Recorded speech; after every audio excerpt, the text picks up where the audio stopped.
Okay, let's dive straight into this explainer. Most of us probably know Alice in Wonderland as this whimsical, slightly chaotic fairy tale, right? Maybe you remember the classic Disney film or hearing it as a bedtime story. But what if I told you that beneath all those talking animals and magic potions lies a rigorous, fiercely intelligent critique of Victorian science, mathematics, and philosophy? Because today, we're going to decode how an Oxford math tutor named Charles Dodgson, writing under the very famous pen name Lewis Carroll, secretly coded the massive intellectual upheavals of the 19th century into his beloved children's tale. I promise you, you're never going to look at a caterpillar or a Cheshire cat the exact same way again. Take a listen to Alice's iconic question right here. Who in the world am I? You know, this isn't just a little girl who's confused by a weird dream. This is actually the ultimate Victorian crisis of identity. Think about how we might feel a bit of underlying anxiety today with the rapid explosion of AI and all these new technologies. Well, the 19th century was a time when the very definitions of humanity, time, and logic were being aggressively rewritten by brand new scientific discoveries. People were genuinely asking, who in the world am I? Because the old certainties of religion and classical science were starting to fracture. So Alice's confusion? That's really our gateway into this profound historical anxiety. So what's the big takeaway we need to explore? It's that Wonderland isn't merely some random, whimsical dream. Actually, it's a sophisticated, progressive descent into the era's rapidly shifting scientific and philosophical paradigms. You see, Charles Dodgson wasn't just a casual writer. He was an Oxford Don, a deeply conservative mathematician who desperately craved order in an increasingly chaotic intellectual world. As we'll see, the madness Alice encounters isn't just random nonsense. It's a highly structured, deliberate parody of the exact ideas that were utterly terrifying traditional Victorian thinkers. Let's kick things off with Dodgson's actual day job, mathematics. Carroll fiercely resisted the mad new concepts of symbolic algebra and projective geometry. For centuries, Euclidean geometry was the absolute gold standard. It was grounded in the physical world. It dealt with absolute lengths and proportions you could actually understand. It was sane. But in the mid-19th century, this wave of highly abstract mathematics emerged. To a traditionalist like Dodgson, these concepts lacked any intellectual rigor. To him, they literally felt like nonsense. So he fought back, using a technique straight out of Euclid's proofs, reductio ad absurdum. Basically, he took these new premises and stretched them to their logical, completely absurd extremes within his story. It's amazing how perfectly the narrative parodies these specific mathematical fields. Take the caterpillar, right? He's sitting on a mushroom, smoking a hookah. This actually mocks Augustus de Morgan's symbolic algebra, a system where procedures were considered valid as long as they followed internal logic, even if the end results were totally absurd. When Alice tries to restore her size but rapidly reduces, that's a direct, clever play on the Arabic roots of the word algebra, restoration and reduction. Then there's the baby turning into a pig. That parodies projective geometry, where one shape can just fluidly bend into another. The Cheshire cat practically acts as the voice of geometric logic there, just casually noting, "I thought it would." And my favorite, the Mad Tea Party. This brilliantly lampoons William Rowan Hamilton's quaternions. That was a number system based on 4 terms used to calculate motion. At the Tea Party, the Hatter, the Hare, and the Dormouse are 3 terms stuck going round and round a plane because time, the absolutely crucial 4th term, is missing. They literally quarreled with time, and now they're trapped forever. All right, let's shift gears over to biology, because this really builds.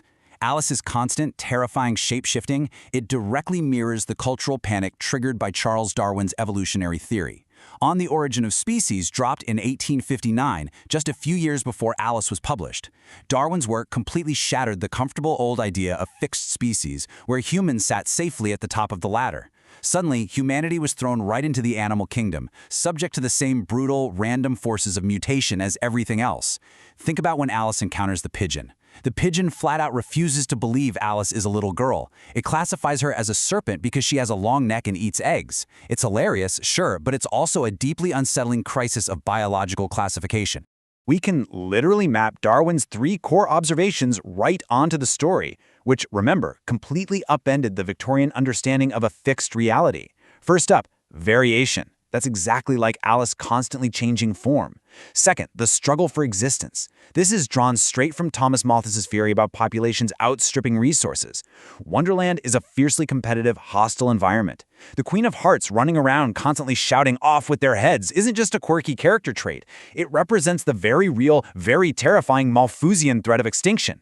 And that forces Alice to struggle to adapt, which is our third point, natural selection, in an environment where she's definitely no longer the apex predator. Moving even deeper. from biology to the philosophy of language. Carroll plays around with what the 20th century philosopher Ludwig Wittgenstein would later call the trap of mistaking surface grammar for depth grammar.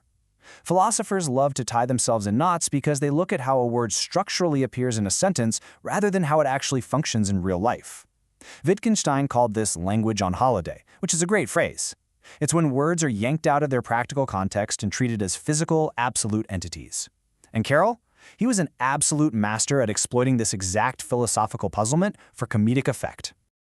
Just look at how absurd this exchange is. Because the word nobody sits in the sentence structurally exactly like a noun, like saying, I see an apple on the road, the White King treats it as a physical guy you can actually look at.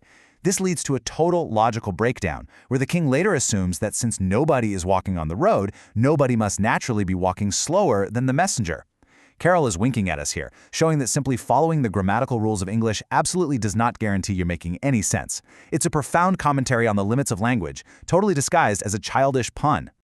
Okay, falling even further down the rabbit hole, we transition from the philosophical to the physical, straight into modern neurology. And here we find a real documented medical condition called Alice in Wonderland syndrome, or AIWS. It's a perceptual disorder where people literally hallucinate extreme changes in the size of their own bodies or their surroundings. We're talking microcypsia, where things seem tiny, or macrocypsia, where things seem massive. And the truly fascinating part? This syndrome is strongly linked to severe migraines. Charles Dodgson himself was a documented sufferer of absolutely debilitating migraines. It is highly probable that his own terrifying neurological auras were the direct inspiration for Alice's dramatic shrinking and growing spells. He wasn't just imagining these crazy distortions, he was very likely experiencing them firsthand. Now, we are pivoting to the absolute strangest layer at the very bottom of our rabbit hole, modern quantum physics. We have to ask a question straight out of the Cheshire Cat's famous vanishing act.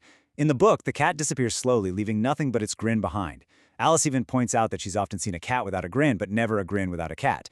Now, in classical physics, and in our everyday sensible reality, this is completely impossible, right? The properties of an object simply cannot exist independently of the object itself. But the quantum realm? Well, the quantum realm does not play by classical rules. Get this. In 2013, an incredible discovery was made. Physicists Yakir Aharonov and Sandu Popescu mathematically proved, and then later successfully demonstrated in a lab, the quantum Cheshire cat effect. In classical physics, a particle and its properties are permanently bound together. But in quantum mechanics, using a very specific experimental setup, a particle like a neutron can actually be separated from its physical property, its spin. The neutron can travel down path A, while its spin travels down path B. They literally separated the quantum cat from its grin. It's an idea that completely shatters human intuition, and it proves that Carroll's wildest, most nonsensical ideas are actually mirrored in the fundamental fabric of the universe. Here's just a fun, surprising fact for you as we start wrapping up. The pioneer behind this mind-bending quantum paradox, Yakir Aharonov, is still actively exploring these scientific mysteries today at 92 years old. Researchers who work with him note that he is completely sharp, deeply engaged in pushing the frontiers of physics, and usually doing all of it with a cigar in hand.